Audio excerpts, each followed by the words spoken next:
Hi friends! ஏதாவது ஃபங்ஷனுக்கு கிளம்பும்போது, உங்களோட குட்டீஸ்க்கு மேட்சிங்கான ஆக்சஸரீஸ் இல்ல அப்படின்னு சொல்லி ஃபீல் பண்ணுறீங்களா? மேட்சிங்கான ஆக்சஸரீஸ் நம்ம வீட்லயே வந்து பண்ணலாம். அதுக்கு இந்த மாரி நான் வந்து கிளிப்ஸ் வந்து எடுத்திருக்கேன். டிக்டாக் கிளிப்ஸ் வந்து சொல்வாங்கல்ல, இந்த மாரி எடுத்திருக்கேன். நீங்க எந்த சைஸ்ல வேணாலும் வந்து எடுத்துக்கலாம். எடுத்துட்டு நான் வந்து இது ஜிர்கான் ஸ்டோன்ஸ் அப்படின்னு சொல்லி கடையில கேட்டிங்கன்னா உங்களுக்கு தருவாங்க. அத வந்து சென்டர்ல வந்து நான் வந்து பேஸ்ட் பண்ணிக்கிறேன். இந்த ஸ்டோன்ஸ் எல்லாம் ஸ்ட்ராங்கா பேஸ்ட் பண்ணணுங்கிறதுக்காக நான் B7000 க்ளூ வந்து எடுத்திருக்கேன். குட்டீஸோட அவுட்ஃபிட்க்கு மேட்சிங்கா இருக்க மாரி ஸ்டோன்ஸ் வந்து எடுத்துக்கோங்க. நான் வந்து ரெட் கலர் ஸ்டோன்ஸ் வந்து எடுத்திருக்கேன். அந்த ஸ்டோன்ஸ் எல்லாம் பேஸ்ட் பண்ணிவிட்டு ஒரு லைட்டான ப்ரெஸ் கொடுத்துக்கோங்க. ஸோ தட் ஸ்டோன்ஸ் எதுவுமே வந்து கீழே விழுகாது. நீங்கள் நல்லா அலைன் பண்ணி ப்ரெஸ் பண்ணிட்டீங்க அப்படின்னா அது நல்லா காய வச்சிட்டிங்கன்னா நல்லா ஸ்ட்ராங்காக இருக்கும். அடுத்ததாக நான் அதே மாதிரி வந்து ஜிர்கான் ஸ்டோன்ஸ் வந்து பேஸ்ட் பண்ணிக்கிறேன். அதை சுற்றிலும் குந்தன் ஸ்டோன்ஸ் வந்து எடுத்திருக்கேன் க்ரீன் கலரில்.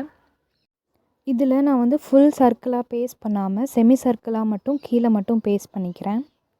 இந்த ஸ்டோன்ஸ் எல்லாமே நீங்கள் கையிலே பேஸ்ட் பண்ணிக்கலாம். இல்லை மெஸ்ஸி ஆகக்கூடாது அப்படின்னா நீங்கள் இந்த மாதிரி க்ளூ ஸ்டிக்ஸ் வந்து வாங்கிக்கலாம். நம்மளோட செகண்ட் டிசைன் ஐடியா வந்து முடிஞ்சிடுச்சு. அடுத்ததாக நம்ம என்ன பண்ண போகிறோம் அப்படின்னா, நான் வந்து ஒரு விசிட்டிங் கார்டு வந்து எடுத்திருக்கேன். நீங்கள் MDF போர்ட் ரவுண்ட் ஷேப்பில் இருக்கும், அது கூட வந்து வாங்கிக்கலாம். நான் வந்து விசிட்டிங் கார்டு எடுத்திருக்கேன். அதுக்கப்புறம் இந்த சர்க்கிள் ஸ்கேல் வந்து எடுத்திருக்கேன். எடுத்துகிட்டு உங்களுக்கு எந்த சைஸில் வேணுமோ அந்த சைஸில் வந்து சர்க்கிள் போட்டு அதை நீட்டாக வந்து கட் பண்ணி எடுத்துக்கோங்க.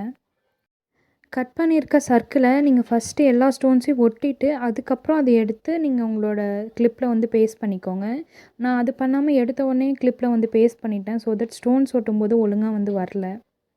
அதே மாதிரி நான் சென்டரில் இந்த ஜிர்கான் ஸ்டோன்ஸ் வந்து பேஸ்ட் பண்ணிக்கிறேன். ஏன் எடுத்ததுமே சென்டரில் பேஸ்ட் பண்ணுறோம் அப்படின்னா, நம்ம எல்லா ஸ்டோன்ஸும் சைடில் ஒட்டினதுக்கப்புறம் சென்டரில் ஸ்பேஸ் இல்லைனா அது மட்டும் தூக்கிட்டு இருக்க மாதிரி இருக்கும். அதனால ஃபஸ்ட்டு எடுத்தோடனே வந்து சென்டரில் வந்து பேஸ்ட் பண்ணிக்கலாம். இப்போது மிச்சம் இருக்க ப்ளேஸில் ஃபுல்லாக வந்து கம் வந்து அப்ளை பண்ணிக்கலாம். இது காயறதுக்குள்ளே சீக்கிரமாக எல்லா ஸ்டோன்ஸுமே வந்து பேஸ்ட் பண்ணிடலாம். நான் குந்தன் ஸ்டோன்ஸ் எடுத்து லைனாக ஃபுல்லாக வந்து பேஸ்ட் பண்ணிக்கிறேன். ஒரு சர்க்கிளாக ஃபுல்லாக பேஸ்ட் பண்ணதுக்கப்புறம் நடுவில் கொஞ்சம் எம்போஸ்டாக தெரியறதுக்காக நான் இன்னும் அதோடய கேப்ஸில் எல்லாம் வந்து பேஸ்ட் பண்ணிக்கிறேன்.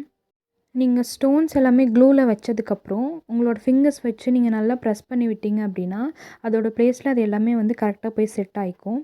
அவ்வளோதான் ஃப்ரெண்ட்ஸ், நம்ம 3 டிசைன்ஸுமே வந்து முடிச்சிட்டோம். இதுக்கு எனக்கு எவ்வளோ ரேட்டிங் கொடுப்பீங்கன்னு கமெண்ட்டில் சொல்லுங்கள். இந்த மாதிரி ஆக்சஸரி ஐடியாஸ் வேணும்னா நம்ம சேனலை வந்து ஃபாலோ பண்ணிக்கோங்க.